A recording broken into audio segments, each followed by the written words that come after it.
ओम नमः शिवाय। शिव पुराण श्री रुद्र संहिता द्वितीय खंड 32वां अध्याय शिवजी जी का क्रोध। ब्रह्मा जी कहते हैं, नारद उस आकाशवाणी को सुनकर सभी देवता और मुनि आश्चर्य से इधर-उधर देखने लगे।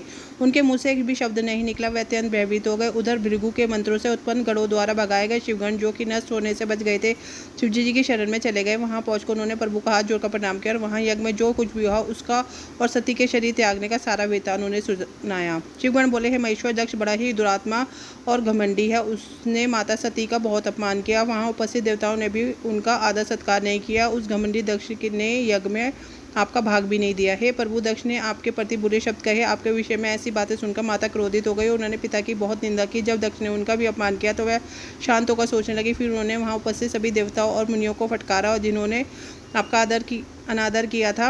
उन्होंने कहा कि शिव निंदा सुनकर मैं जीवित नहीं रह सकती। यह कहकर उन्होंने योगाग्नि में जलकर अपना शरीर भस्म कर दिया। यह देखकर बहुत से पार्षदों ने माता के साथ ही अपने शरीर में आहुति दे दी। तब हम सब शिवगण उस यज्ञ को विध्वंस करने के लिए तेजी से आगे बढ़े, परंतु भृगु ऋषि ने मंत्रों द्वारा गणों को उत्पन्न कर हम पर आक्रमण कर दिया। हम में से बहुत से गणों को उन भृगु के गणों ने मार डाला। तब वहाँ आकाशवाणी हुई। उसने कहा कि अब तुम्हारा अंत निश्चित है। तब जो भी देवी देवता एवं मुनि तुम्हारा साथ देंगे वे भी पाप के भागीदार बनकर मृत्यु को प्राप्त होंगे। यह सुनकर सभी उपस्थित लोग वहां से चले गए और हम यहाँ आपको इस विषय में बताने के लिए आपके पास चले आए। हे कल्याणकारी भगवान शिव, आप उस महादुष्ट अधर्मी दक्ष को उसके अपराध का कठोर दंड अवश्य दे। यह कहकर सभी गण चुप हो गए।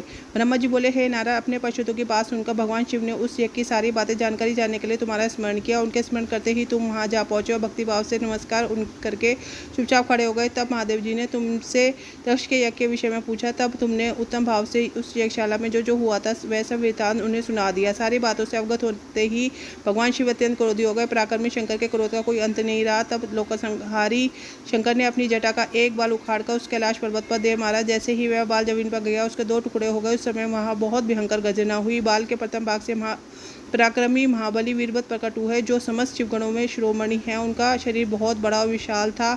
उनकी 1000 भुजाएं थी। उस जटा के दूसरे भाग में अत्यंत भयंकर करोड़ों भूतों से घिरी हुई महाकाली उत्पन्न हुई। उस समय रुद्र देव के क्रोध पूर्वक सांस लेने से 100 प्रकार के ज्वर और अनेक प्रकार के रोग पैदा हो गए। वे सभी शरीरधारी कुरु और भयंकर थे। वे अग्नि के समान तेज से प्रज्वलित थे। तब वीरभद्र और महाकाली ने दोनों हाथों को जोड़कर भगवान शिव को प्रणाम किया।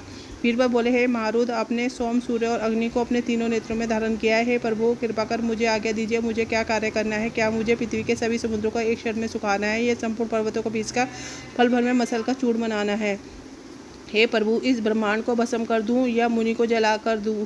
भगवान, आपका आदेश पाकर मैं समस्त लोकों में उलट पुलट कर सकता हूँ। आपके इशारा करने से ही मैं जगत के समस्त प्राणियों को विनाश कर सकता हूँ। आपकी आज्ञा पाकर मैं इस संसार में सभी कार्यों को कर सकता हूँ। हे प्रभु, मेरे समान पराक्रमी ना तो कोई हुआ है और ना होगा। हे भगवान, आपकी आज्ञा से हर कार्य सिद्ध हो सकता है। मुझे सभी शक्तियाँ आपकी कृपा से प्राप्त हुई है। बिना आपकी आज्ञा के मैं तिनका भी नहीं हिला सकता। हे करुणानिधान, मैं आपके चरणों में प्रणाम करता हूँ। आप अपने कार्य की सिद्धि की जिम्मेवारी मुझे सौंपिए। मैं उसे को पूरा करने का पूरा प्रयास करूंगा। हे प्रभु, आपके चरणों में हर समय चिंतन करता रहता हूँ। आपकी भक्ति परम उत्तम है। आप बिना कहे अपने भक्तों की समस्त इच्छाएं पूरा करके उन्हें मनोवांछित फल और अभीष्ट फल प्रदान करते हैं। आप भक्तवत्सल है। भगवान, मुझे कार्य करने के लिए आदेश दे तथा साथ ही उस कार्य की सफलता का भी आशीर्वाद दे। ब्रह्मा जी बोले, हे मुनिश्रेष्ठ, वीरभद्र के वचन सुनकर जी को बहुत संतोष हुआ तथा उन्होंने वीरभद्र को अपना आशीर्वाद प्रदान किया। भगवान शिव बोले, पार्षदों में श्रेष्ठ वीरभद्र, तुम्हारी जय हो। ब्रह्मा जी का पुत्र दक्ष बड़ा ही दुष्ट है। उसने अपने बहुत घमंड है। इस समय एक बहुत बड़ा यज्ञ कराया। उसने उस यज्ञ में मेरा बहुत अपमान किया। मेरी पत्नी ने अपने अपमान होते देखो उस यज्ञ की अग्नि में अपने शरीर को भस्म कर दिया है। अब तुम सब परिवार उस यज्ञ में जाओ और वहाँ यज्ञशाला में आकर तुम उस यज्ञ को विनष्ट कर दो। यदि देवता, गंधर्व अथवा कोई अन्य तुम्हारा सामना करे तो मैं ललकारे तो तुम उसे भी भस्म कर देना। दधीचि की दी हुई चेतना अग्नि के बाद जो देवतागण वहाँ यज्ञ में मौजूद है तुम उसे भी भस्म कर देना, क्योंकि वह सभी मुझसे बैर रखते हैं। तुम उन सभी को बंधु बांधवों सहित जलाकर भस्म कर देना। वहाँ कलशों में भरे हुए जल को पी लेना। इस प्रकार वैदिक मर्यादा के पालक भक्तवत्सल करुणानिधान शिव ने क्रोधित होकर वीरभद्र को यज्ञ का विनाश करने का आदेश दिया। इसी के तहत रुद्र संहिता के द्वितीय खंड का 32वां अध्याय पूर्ण होता है। ओम नमो पार्वती पते नमः। हर हर महादेव।